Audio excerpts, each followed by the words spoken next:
eat guacamole, and so I smell like garlic. And I promise it's not some weird like nerves thing where I like smell like garlic if I have to engage in public speaking. I just was making food. Okay, so if you don't mind, I'm going to pray. Jesus, thank you so much for today. And thank you that I get to live in a place where we have a whole day that's dedicated to talking to you, and that I get to live with people who want to talk to you all the time, God. I ask that everything that is said during this session is from you and not me. I love you so much. Okay, so I'm just going to start. Last semester, I found myself constantly in a very negative state of mind, and that was for a lot of different reasons, but some of you might know I tore my ACL, PCL, and meniscus in 2 places last semester, and so when you're on crutches for 4 months, you have a lot of time to sit around and think about all the bad things in your life, and that's kind of what I ended up doing.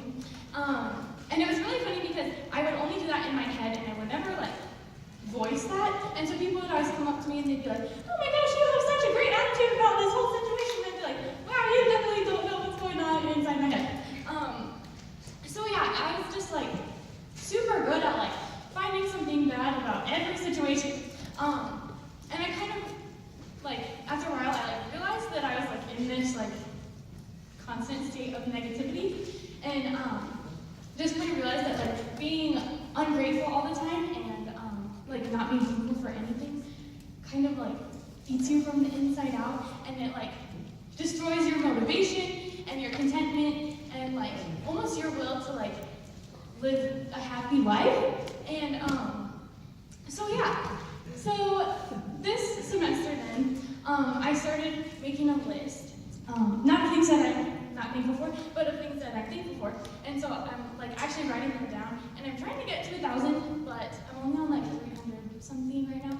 But yeah, so it sounds kind of like cheesy, but like writing these things down has like kind of changed the way that I like live my life and the way that I look at life.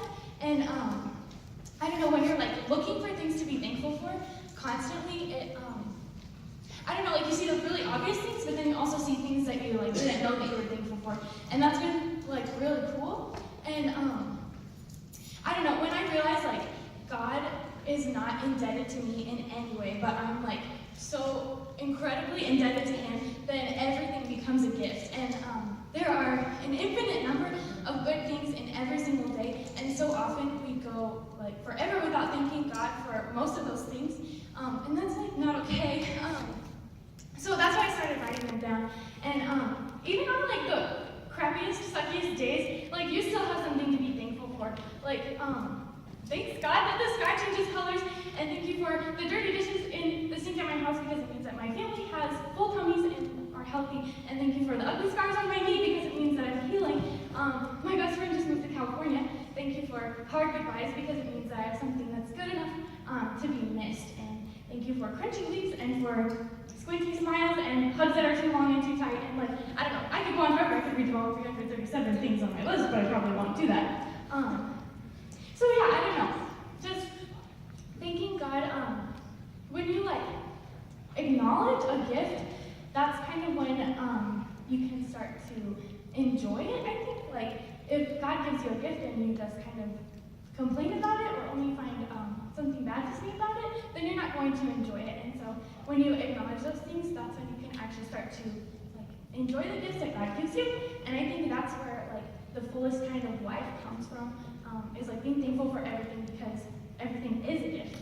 So that's like mostly all that I have to say. And so I would like to invite you all to make your own list. I only have crayons, and I stole them from the teacher at lab, so please don't tell Kathy Walters. But so yeah, I have paper and crayons, and so you can make your own list, and you can write really big things that you're thankful for, and really little things that you're thankful for, and everything in the middle, because they're all gifts. And yeah, I would encourage you not to just like stop at today, because I think you can maybe do a really good thing for your life too, like it did to mine. So yeah, we're just gonna play music, and you can spread out and be thankful for a while, and then we'll talk again later. Okay, ready, set, go.